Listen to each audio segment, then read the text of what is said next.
अखिलेश जी ने ये कहा है कि आखिरी चुनाव है कि ये राम मंदिर मंदिर कम और राजनीतिक मुद्दा ज्यादा है। बहुत से साधु महात्मा ने भी कहा है कि वो मंदिर कम आरएसएस का ऑफिस ज्यादा है। देखिए, माननीय योगी आदित्यनाथ जी की एक प्रॉब्लम तो है जो मैं महसूस करता हूँ। मैं धर्म जाति की बात नहीं करूँगा। जो लोग धर्म और जाति की बात करना चाहते हैं निश्चित रूप से वो मुझे आशीर्वाद नहीं देंगे, मुझे समर्थन नहीं देंगे। 2012 का चुनाव जीतते जीते मेरे हाथ से फिसला। मेरे ओवर कॉन्फिडेंस, मेरी अनुभवहीनता, मेरी मूर्खताओं की वजह से पिछड़ा, मैं ये मानता हूँ। और दूसरी, कोई माने या ना माने, तत्कालीन डीएम एनजी रवि कुमार ने कुछ तो किया। मैं खुले रूप से आरोप लगा रहा हूँ। मथुरा में बीजेपी को हराना कोई बच्चों का खेल नहीं है, मैं ये भी मानता हूँ। समाजवादी पार्टी की बात करें, इतिहास की बात करें, तो कभी खाता ही नहीं खोल पाया। एक बहुत बड़ा क्वेश्चन मार्क लगता है। ये आपको मैं निश्चित रूप से कह सकता हूँ कि अखिलेश यादव के कार्यकाल में मथुरा वृंदावन विधानसभा में बहुत कार्य हुए, और वो कार्य हुए जिनसे जनता को लाभ हुआ। मेरा अपना मानना ये है कि 2027 बहुत महत्वपूर्ण है। अखिलेश जी ने ये कहा है कि आखिरी चुनाव है। हम जो परिस्थितियां देख रहे हैं, जो व्यवस्था देख रहे हैं, उसके हिसाब से भी हम ये महसूस करते हैं कि लोकतंत्र कहीं ना कहीं कमजोर हो रहा है। जनता की आवाज़ को दबाया जा रहा है। कोई भी बोलता है उसके खिलाफ एफआईआर होती है। अगर वो पैसे वाला है तो उसको ईडी या इनकम टैक्स का छापा होता है। लोगों को ये कोशिश की जाती है कि लोगों के मन में भय व्याप्त हो और लोग एक दलीय शासन की ओर बढ़ें। ये बहुत बार बात होती है ना, एक नेशन एक इलेक्शन, वो भी एक दलीय शासन की ओर बढ़ने का एक प्रयास मात्र है। मेरा अपना मानना ये है। तो ये चुनाव बहुत महत्वपूर्ण है। हर पार्टी बहुत जोरदारी से जीदारी से लड़ने वाली है। 2017, 2022 और 2027 के चुनाव में मूलभूत परिवर्तन मैं महसूस करता हूँ। 2017 के चुनाव से प्रक्रिया शुरू हुई, धार्मिक आधार पर ध्रुवीकरण हुआ। उसमें हिंदू मुस्लिम के आधार पर ध्रुवीकरण हुआ। वो चरम पे था, हम लोग पहचान नहीं पाए उस समय। फिर वो 22 में भी रहा, भगवान राम मंदिर, भगवा, और इसके आधार पर चुनाव होने लगे। और जो मुद्दे थे, जो जनता से संबंधित मुद्दे थे, शिक्षा थी, रोजगार था, स्वास्थ्य था, वो पीछे छूटने लगे। लेकिन अब 2027 आते आते मुझे ऐसा महसूस होता है कि जनता ये महसूस करती है कि खाली धर्म से काम नहीं चलता। वो कहते हैं ना, भूखे पेट भजन न हो गोपाला। वही स्थिति है। जनता पर आर्थिक संसाधनों की कमी हो रही है, व्यापार कम हो रहे हैं, किसानों को उनकी फसल का उचित मुआवजा नहीं मिल रहा है, और जनता परेशान है, आर्थिक तंगी में है, महंगाई बहुत है। और मुझे ऐसा लगता है कि जनता को वो धार्मिक मुद्दा अब धीरे धीरे पीछे छूट रहा है। और राम जन्मभूमि में जो चंदा चोरी वाला मामला है, उसके बाद तो धार्मिक भावना है जो आम हिंदू की है, उसकी बहुत आहत भी हुई है। वो हनुमान जी वाले भी, जो पतंग में हनुमान जी उड़ रहे थे कभी, और जो रोड शो में हनुमान जी नाच रहे थे नितिन मोहन जी के रथ के आगे, उससे भी लोगों की धार्मिक भावनाएं बहुत आहत हुई हैं। और जनता को ऐसा लगता है कि जो बीजेपी धर्म के आधार पर धर्म की ठेकेदारी के लिए जो आया था, उसमें बहुत कम और ज़्यादा प्रभाव आया है। और जनता अपने मुद्दों पर वोट दोगी, ऐसा मेरा मानना है। बेरोजगारी भी बहुत बड़ा मुद्दा होगा। जैन जेड भी एक बहुत बड़ा मुद्दा है, जैन जी। और युवाओं में भी बहुत आक्रोश है, महिलाओं में भी बहुत आक्रोश है। किचन व्यवस्था सबकी गड़बड़ा गई है, गरीब लोगों की, मीडियम वर्ग के लोगों की। और लोग बदलाव के लिए वोट करेंगे, ऐसी मैं उम्मीद करता हूँ। जी, देखिए, आपने दो बातें मुख्य रूप से रखी। एक तो ये बात रखी कि राम मंदिर के मुद्दे पर 2024 का चुनाव जीत गए, 22 का चुनाव जीत गए, अब 2027 की बारी है, मुद्दा अलग लेकर आना पड़ेगा। लेकिन बीजेपी की बात करें तो बड़ा मुद्दा वो कृष्ण जन्मभूमि को ही मानते हैं। इसी के आधार पर योगी जी बार बार आ रहे हैं।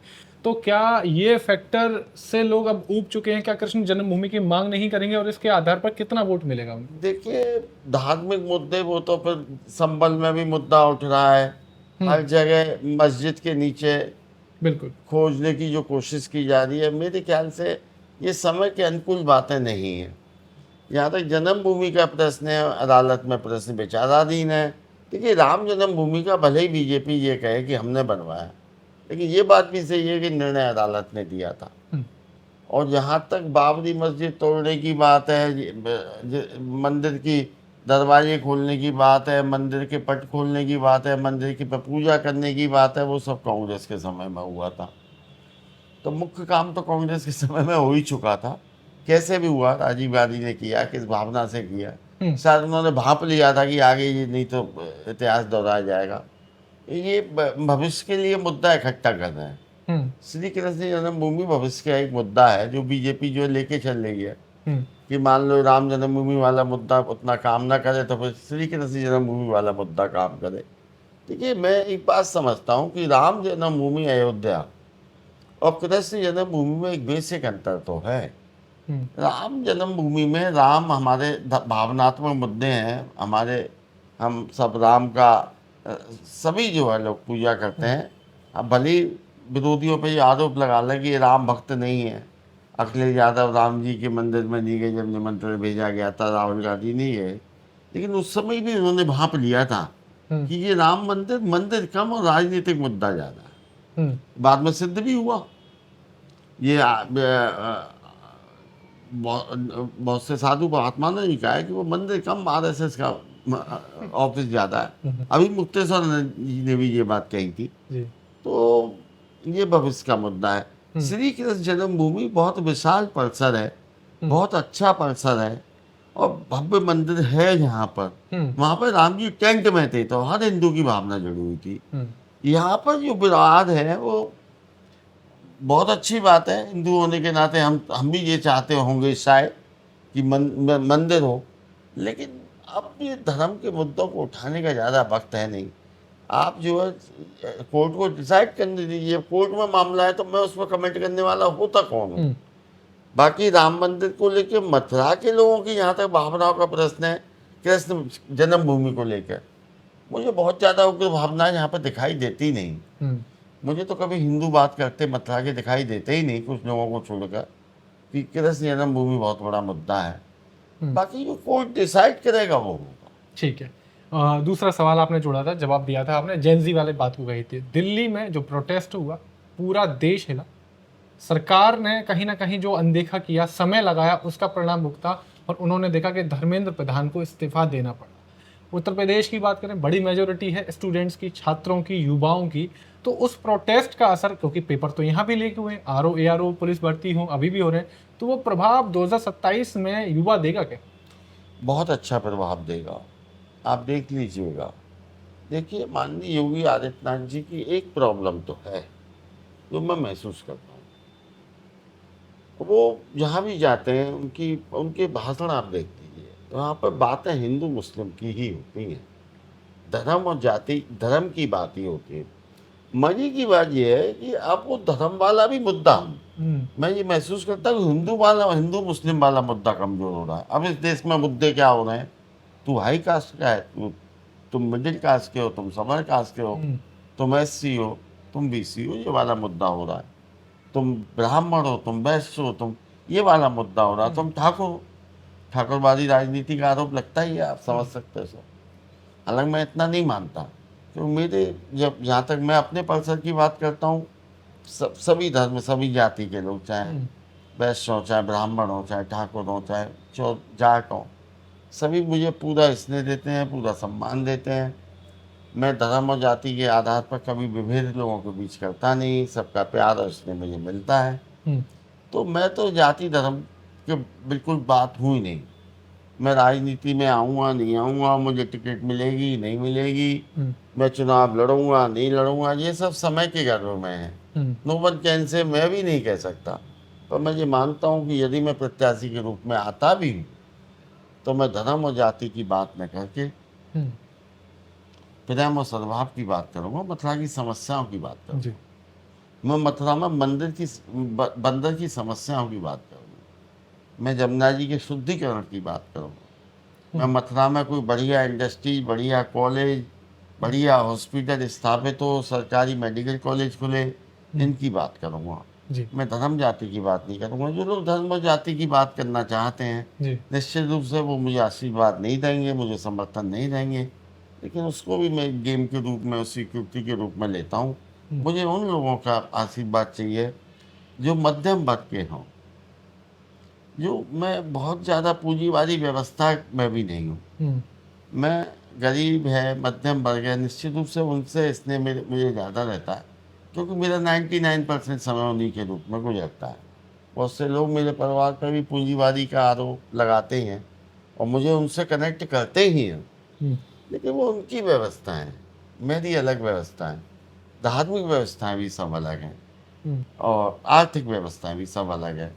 उनका अपना साम्राज्य है, उन्होंने बहुत मेहनत की है, उन्होंने बहुत खराब समय भी देखा है। मेरी अपनी व्यवस्था है। मैं 83 से जब से मथुरा में आया हूँ 83 से दोबारा एमपी करके, तब से मैं अपने इंडिपेंडेंट जीवन में हूँ।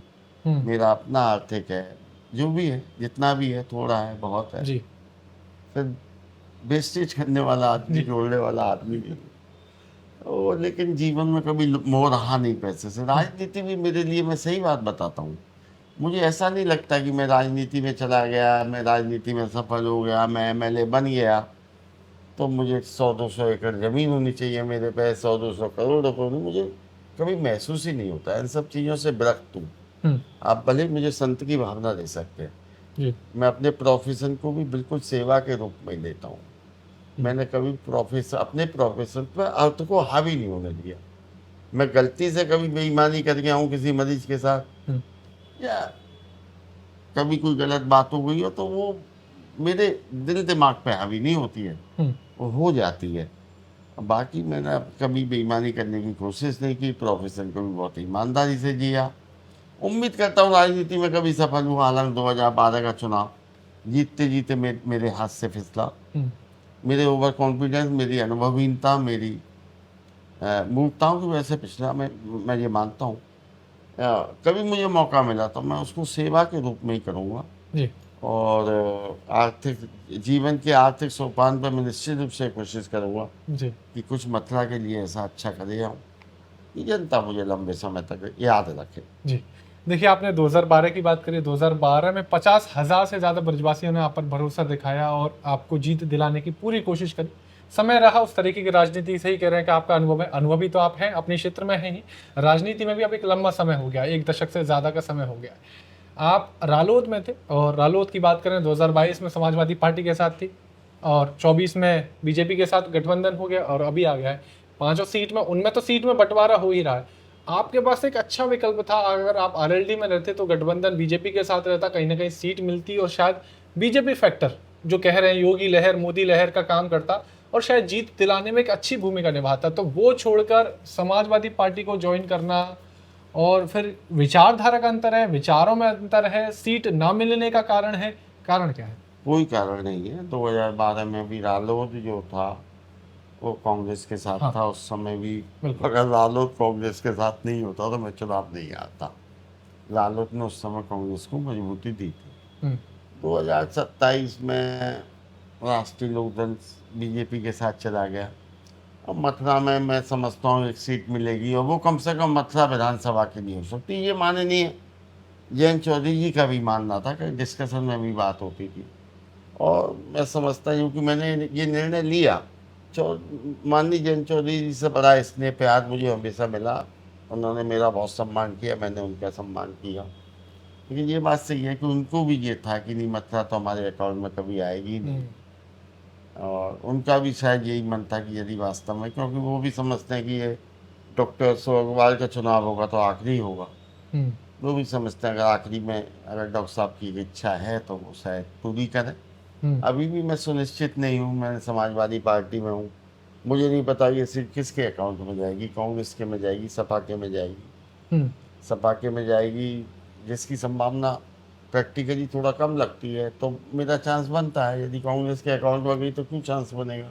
हम्म, कोई समीकरण ऐसा बन जाए जो माननीय अखिलेश जी और माननीय राहुल गांधी जी आपस में कुछ डिसाइड कर लें। अब जी, ये सब भाग्य की बात है। हम्म, भाग होगा तो कुछ मिलेगा, नहीं होगा तो नहीं मिलेगा। जी, बाकी सेवा के बहुत सारे रास्ते हैं, मैंने हमेशा करने की कोशिश की है और मैं आगे भी करने की कोशिश करूँगा। जी, मेरा प्रोफेशन भी सेवा का एक बहुत अच्छा रास्ता है। हम्म, इसमें मैं बहुत से लोगों की मदद भी करता हूँ और करने की कोशिश करता हूँ। अभी हम्म, आपके सामने एक पेशेंट आया था, उसने कहा गरीब है, तो मैंने सोचा नहीं कुछ कर सकता हूँ, जी, जितना कर सकता हूँ उतना करता हूँ। तो मैं राजनीति को कभी व्यापार और बिजनेस के रूप में लेता ही नहीं। हम्म, राजनीति भी एक बहुत बड़ी जिम्मेदारी और सेवा का बात है। बिल्कुल। देखिए अशोक जी, राजनीति हमेशा मुश्किल है। राजनीति चिकित्सा पेशे से भी मुश्किल है, राजनीति IAS IPS बनने से ज़्यादा मुश्किल काम। राजनीति में आदमी अपना जीवन लगा देता है, उसे कुछ नहीं मिलता। बहुत से भाग्यशाली होते हैं, जैसे कि वो चड्डा थे, राघव चड्डा जी थे, जिनको आप जैसा मंच मिला, आज वो बीजेपी में चले गए। बहुत से भाग्यशाली होते हैं जिनका भाग्य चमकता है ऐसे, लेकिन वो बहुत कम लोग होते हैं। बाकी लोग जीवन में मेहनत करते हैं, उनको कुछ भी नहीं मिलता। और कुछ वही कहते हैं ना, भगवान देता है तो छप्पड़ फाड़ कर देता है, जी किसी को देता है तो किसी को बिल्कुल नहीं देता। ये ईश्वर की मर्जी है, हमारा अपना भाग्य है। क्या होगा, कैसे होगा, क्यों होगा, कब होगा, नो वन कैन कमेंट। ठीक। आपकी एक बात से मैं बहुत संतुष्ट हूँ, जिस तरीके से आपने कहा कि अनुमानित बात रखते हैं, उम्मीद लगाते हैं, मैं दावा नहीं करता हूँ। अगर मैं बाकी की बात करूँ कि अगर समाजवादी पार्टी की बात करूँ, एक तरफ अनिल अग्रवाल है जो दावेदारी कर रहे थे, अभी वर्तमान की नहीं पता, कुछ समय तक। अगर आप शहर में निकलेंगे तो पंडित भरत भूषण शर्मा है, वो समाजवादी पार्टी से दावेदारी कर रहे हैं। कांग्रेस की बात करें तो एक तरफ प्रदीप माथुर 20 साल के विधायक हैं, दूसरी तरफ बिट्टू भैया हैं, फिर कभी धनगर जी का भी नाम आ जाता है। तो इतनी दावेदारी कर रहे हैं, तो ये दावेदारी का आधार क्या होता है? क्या पर्सनली हाई कमान से इनकी बात हो जाती है, या हाई कमान हर किसी को कह देता है तुमको भी टिकट देंगे, तुमको भी देंगे? लेकिन आपने अपना जवाब बहुत स्पष्ट रखा कि देखिए मैं अभी श्योर नहीं हूं और मैं इतने बड़े दावे नहीं करता हूं। तो देखिए, ये उम्मीदें होती हैं, हर व्यक्ति ये उम्मीद रखता है, उसके अपने आंकड़े होते हैं, अपनी कैलकुलेशन होती है, उसके आधार पर अपने वो गणित बना लेता है। बाकी हाईकमान किसी से कोई बात नहीं करता। किसी हाईकमान कह देता है, 10 लोग जाते हैं मान लो पार्टी के लिए, अरे आप अपनी तैयारी करो, आप अपनी तैयारी करो। उनका मतलब ये होता है कि आप तैयारी करो तो पार्टी को आगे बढ़ाओ, और जब मौका आएगा तब देख लेना भाई। मौका यही होता है। मेहनत सब करते हैं, मेहनत अनिल जी भी बहुत की, मेहनत हमारे महानगर अध्यक्ष ऋतु गोयल जी भी बहुत करती हैं, अशोक अग्रवाल भी करते होंगे, करता ही हूँ, सबके दुख सुख में जाता हूँ, और सभी लोग मेहनत करते हैं। मैंने कहा भाग्य है ये, 100 अनार, वो होती है कहावत है ना, एक अनार 100 बीमार। तो अनार तो एक ही है ना भाई, MLA जो भी बनेगा बनेगा। और मैं ये मानता हूँ मथुरा की सीट बहुत टफ है, ये भी मैं मानता हूँ। मथुरा में बीजेपी को हराना कोई बच्चों का खेल नहीं है, मैं ये भी मानता हूँ। इतनी बदलाव के बाद और बदली हुई परिस्थितियों के बाद भी मैं ये मानता हूँ कि मथुरा में बीजेपी को हराना कोई बहुत आसान काम नहीं है। कोई बहुत शक्तिशाली चेहरा जिसकी पब्लिक में एक्सेप्टेंस हो, व्यक्तिगत, खाली पार्टी के बेसिस पर मथुरा में चुनाव नहीं जीता जा सकता। कि मैं कांग्रेस का प्रत्याशी हूँ, मैं सपा का प्रत्याशी हूँ, यदि किसी के पास किसी के चेहरे पर 50,000 वोट, 40,000 वोट आ सकते हो, वो ही शायद चुनाव में संघर्ष करेगा, ऐसा मेरा मानना है। अब वो चेहरा कौन है वो पब्लिक डिसाइड करेगी जी। जब मिल जाएगी टिकट, वोट पड़ेंगे तभी तो डिसाइड होगा। जी। कहने को तो मैं कह सकता हूँ मेरे चेहरे पर 1 लाख वोट है, 50,000 वोट है, पर परिणाम बताइए, परिणाम ही बताएगा ना। हाँ। मैं तो मान लूँ आप सब दोनों मुझसे बहुत खुश हो जाए के, बहुत मुझे पसंद कर रहे, चैम्बर से बाहर निकल के आप क्या बात करोगे, मुझे क्या पता भाई। ये भी कह सकते हैं यार डॉक्टर साहब बहुत गिराई आदमी ने, चाय की पूछी ना कॉफी की पूछी। नहीं, दरअसल नहीं, आपकी बात सही है, ठीक है। अब ये तो बात आपकी सही है कि ऑन फेस हम बात क्या कर रहे हैं, जब बूथ पर जा रहे हैं तो वहाँ कौन सा बटन दबा रहे हैं, क्या लास्ट मोमेंट पे क्या थॉट आ रहे हैं हमारे, निकल के आ रहे हैं। सपा समाजवादी पार्टी की बात करें, इतिहास की बात करें, तो कभी खाता ही नहीं खुल पाया। एक बहुत बड़ा क्वेश्चन मार्क लगता है कि प्रश्न चिन्ह है। हर बार 2012 में 17 में दावे करते 2012 में खाता खुलने की ओर था। हम्म। पहली गलती तो मैंने ये की कि मैं ओवर कॉन्फिडेंस में आ गया। 7 दिन पहले ओवर कॉन्फिडेंस में आने से मेरा चुनाव वो खराब हुआ। और दूसरी, कोई माने या ना माने, तत्कालीन DMNG रवि कुमार ने कुछ तो किया। मैं खुले रूप से आरोप लगा रहा हूँ। मैं आगे था 20वें राउंड तक जी, मैं आगे था। नहीं, एक अगर मैं उस समय की बात करूं, this was the voice of the public की बेईमानी हुई। तो माने ना माने, मनी मैनेजमेंट हुआ, पूरा आरोप था। तो भाग्य में नहीं था, जिलाधिकारी महोदय मैनेजमेंट वाले थे, बहुत सारी बातें हो जाती हैं। ये पब्लिक की बातें हैं, रोज मुझसे आज भी पब्लिक कहती नहीं, है। मेरे को मैं मेरा शुरुआती दौर था 2012 में, बहुत काफ़ी छोटा हुआ करता था, लेकिन पत्रकारिता की मेरी शुरुआत हो रही थी, मैं जाया करता था। 2012 का चुनाव मुझे बहुत स्पष्ट तरीके से याद है, आपके प्रचार याद है मुझे, बाकी का याद है। तो बहुत एक समय था, एक अशोक अग्रवाल का नाम हो रहा था, जीत की ओर जा रहा था, सरकार तो बनी ही, समाजवादी पार्टी की सरकार तो बनी ही, तो बहुत बड़ी बात नहीं थी कि यहाँ से चुनाव जीतना। लेकिन जिस तरीके से आप कह रहे हैं इंटरनल बात है, वो तो फिर आप ही 2012 में बिल्कुल यही हवा थी, चुनाव मुझे जीतना ही था, लेकिन मैं मान रहा हूँ ना, मुझसे गलतियाँ हुई। मैं एक अनुभवी नागरिक था, आर्थिक रूप से मैं उतना संपन्न था नहीं, ब्रजवासी का टैग था, लोगों की उम्मीदें मुझसे बहुत ज़्यादा थी। आ, फिर मैं छः सात दिन पहले मैं थोड़ा सा, मैंने कहा यार नहीं, बहुत महंगा, बहुत पैसा लग रहा है मेरे लिए, वो अमाउंट बहुत मैं कितना कह रहा हूँ ना, खर्चा हुआ? मनी वाइज में आई भाई कितना खर्च हुआ वो? नहीं नहीं ऐसा नहीं, वो तो ठीक। चुनावी लिमिट में खर्च करना पड़ता है, जी वो कोई बात नहीं, पर मेरे लिए वो भी बहुत था। जी, जितना क्योंकि था मैंने उतना। ये कहा ना, मैंने अपने प्रोफेशन को बहुत ही ईमानदारी से लिया है, और ये प्रोफेशन ऐसा है जिसमें आप ईमानदारी से जियो ना, तो बहुत कुछ नहीं कर सकते। सही बात तो ये है। मैं ये भी मानता हूँ मेरे प्रोफेशन में भी डाउनफॉल है, शायद अब लोगों का किसी पे आरोप तो नहीं लगाते, लेकिन बहुत से हॉस्पिटल नर्सों में हम देख रहे हैं कि काफ़ी वो है। और मैं बहुत ज़्यादा मनी माइंडेड कभी था ही नहीं, और खर्चे वाला आदमी था। मैंने सामाजिक गतिविधियों में भी बहुत बढ़ चढ़ के हिस्सा लिया है, इसलिए कोई खास बात नहीं है। वो चुनाव था जीतने का, लेकिन एक बात बताऊं, होगा 2027 का चुनाव भी ऐसा, यदि मौका मिला तो। और इस बात की खूबसूरती ये है कि पब्लिक अपने आप ठीक। मन से वोट देगी। मेरे पे सहानुभूति का भाव है, सहानुभूति का भी भाव है, और ये शायद मेरे जीवन के समर्पण, मेरी ईमानदारी का ही नतीजा है। 2012 से 17 के बीच में जब समाजवादी पार्टी की सरकार थी, मैं महानगर अध्यक्ष के रूप में एक पावरफुल पोस्ट होल्ड करता था, कोई एमएलए एमपी था ही नहीं, जो भी कुछ था सब कुछ मैं ही था, मतलब हमारी पार्टी का नहीं बिल्कुल था। बिल्कुल। हाँ। तो सारी शासन की प्राथमिकता, लेकिन तब भी मेरे ऊपर कोई व्यक्ति ये आरोप नहीं लगा सकता कि डॉक्टर अशोक अग्रवाल ने हमारे काम के बदले एक कप किसी की चाय या कॉफ़ी भी पी हो। ये बहुत बड़ी बात होती है राजनीति में। आप 2012 का बार बार जिक्र करते हैं, उन गलतियों का जिक्र करते हैं, क्योंकि शुरुआती दौर की बात है। तो 2027 का हम मान के चलें, अनुमान लगा रहे हैं कि 2027 में मथुरा में समाजवादी की पार्टी की तरफ से अशोक अग्रवाल जी प्रत्याशी के रूप में हमें दिखाई देते हैं। क्या भूल है जो लगता है, आप स्पष्ट कीजिएगा। इस बार अब मैं इस तैयारी के साथ जा रहा हूँ, और ये मेरी तैयारियां और ये विकल्प अब मैं भूल नहीं करूँगा। देखिए, समाजवादी में शामिल, पहली बात तो ये क्लियर हो कि ये सीट जाएगी किसके अकाउंट में। हम तो यही मानने कि आपको मिल गई अभी कौन, नहीं, ये देखिए इतिहास ये कहता है कि फैक्ट में ये सीट कांग्रेस के अकाउंट में जानी चाहिए जी। लेकिन वही बात है, दो नेता हैं, एक राहुल गांधी है, एक माननीय अखिलेश यादव जी है। दोनों के बीच में क्या तय होता है, क्या ये गुत्थी सुलझेगी कि नहीं। हम कांग्रेस की बजाय समाजवादी पार्टी के अकाउंट में टिकट चली आए, समाजवादी पार्टी के अकाउंट में सीट जाती है, तो नेचुरली मैं एक स्वाभाविक नेचुरल दावेदार हूँ। पर अगर नहीं जाती है, कांग्रेस के अकाउंट में जाती है, होता तो ये भी है कि प्रत्याशी किसी पार्टी का, चुनाव चिन्ह किसी पार्टी का, लेकिन मैं इतना बड़ा नेता नहीं हूँ कि मैं ऊपर इतना दबाव डाल सकूँ, और न मेरे में इतनी मैं काबिलियत है, मैं इतना मैनेजमेंट वाला आदमी नहीं हूँ। और मैं मानता हूँ कि बहुत से लोग मुझसे ज़्यादा मैनेजमेंट वाले आदमी हैं मथुरा में, तो मैं उनकी बराबरी नहीं कर पाता हूँ। वो बड़े बड़े लोगों से फ़ोन पर कनेक्ट हो सकते हैं, मैं नहीं हो पाता हूँ।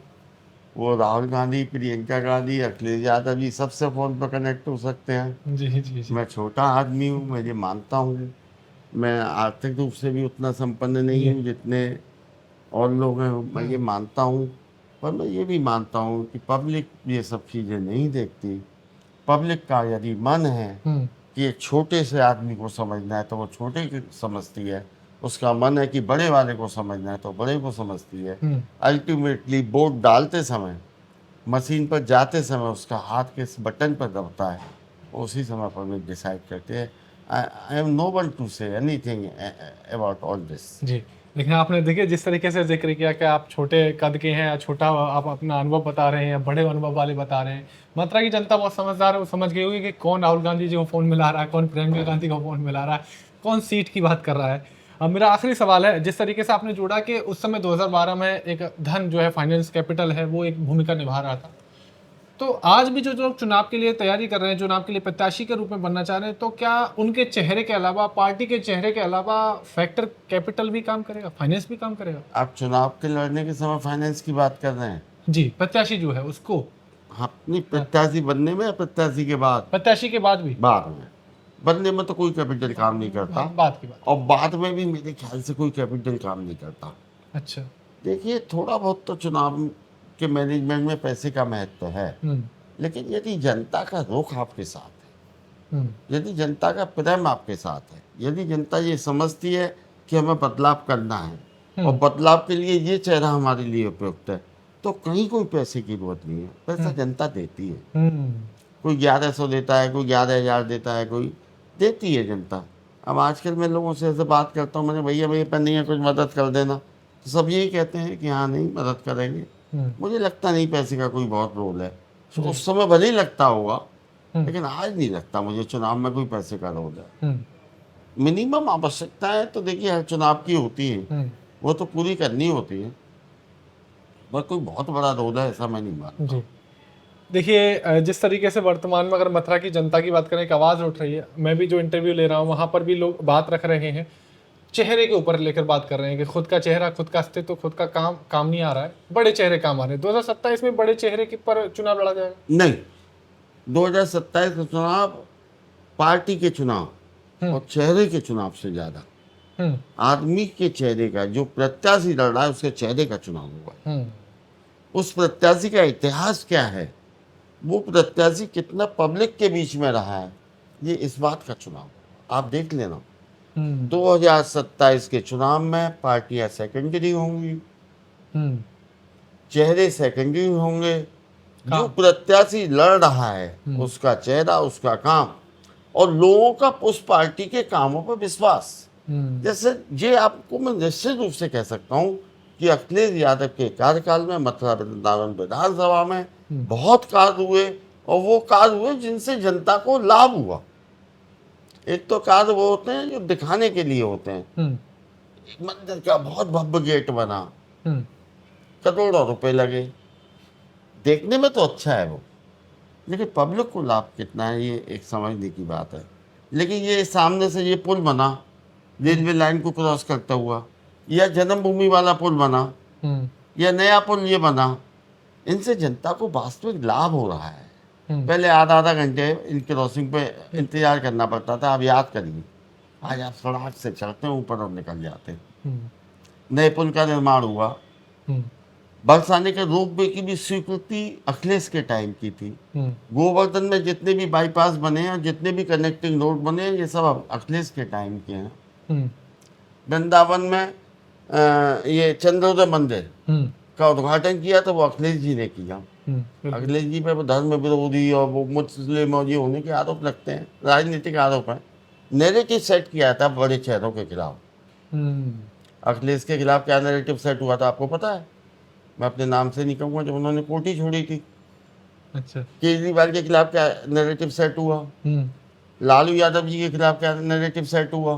बिल्कुल। और जब ये विरोधी वालों, और जब ये अगर पार्टी में शामिल हो जाते हैं, तो जैसे हमारे वो वेस्ट बंगाल वाले हैं और वो जो भी हैं आसाम वाले हैं, क्या नैरेटिव सेट थे। अजीत पवार थे, क्या नैरेटिव इनके खिलाफ सेट किए जा रहे थे, और फिर जब ये शामिल हो गए तो वो नैरेटिव कहाँ गए। अब जनता सब समझ रही है, अब जनता सब मान रही है, जनता समझ रही है, जनता बहुत सोच समझ के वोट करेगी। चेहरों पर वोट होगा, काम करने वाले चेहरों पर वोट होगा।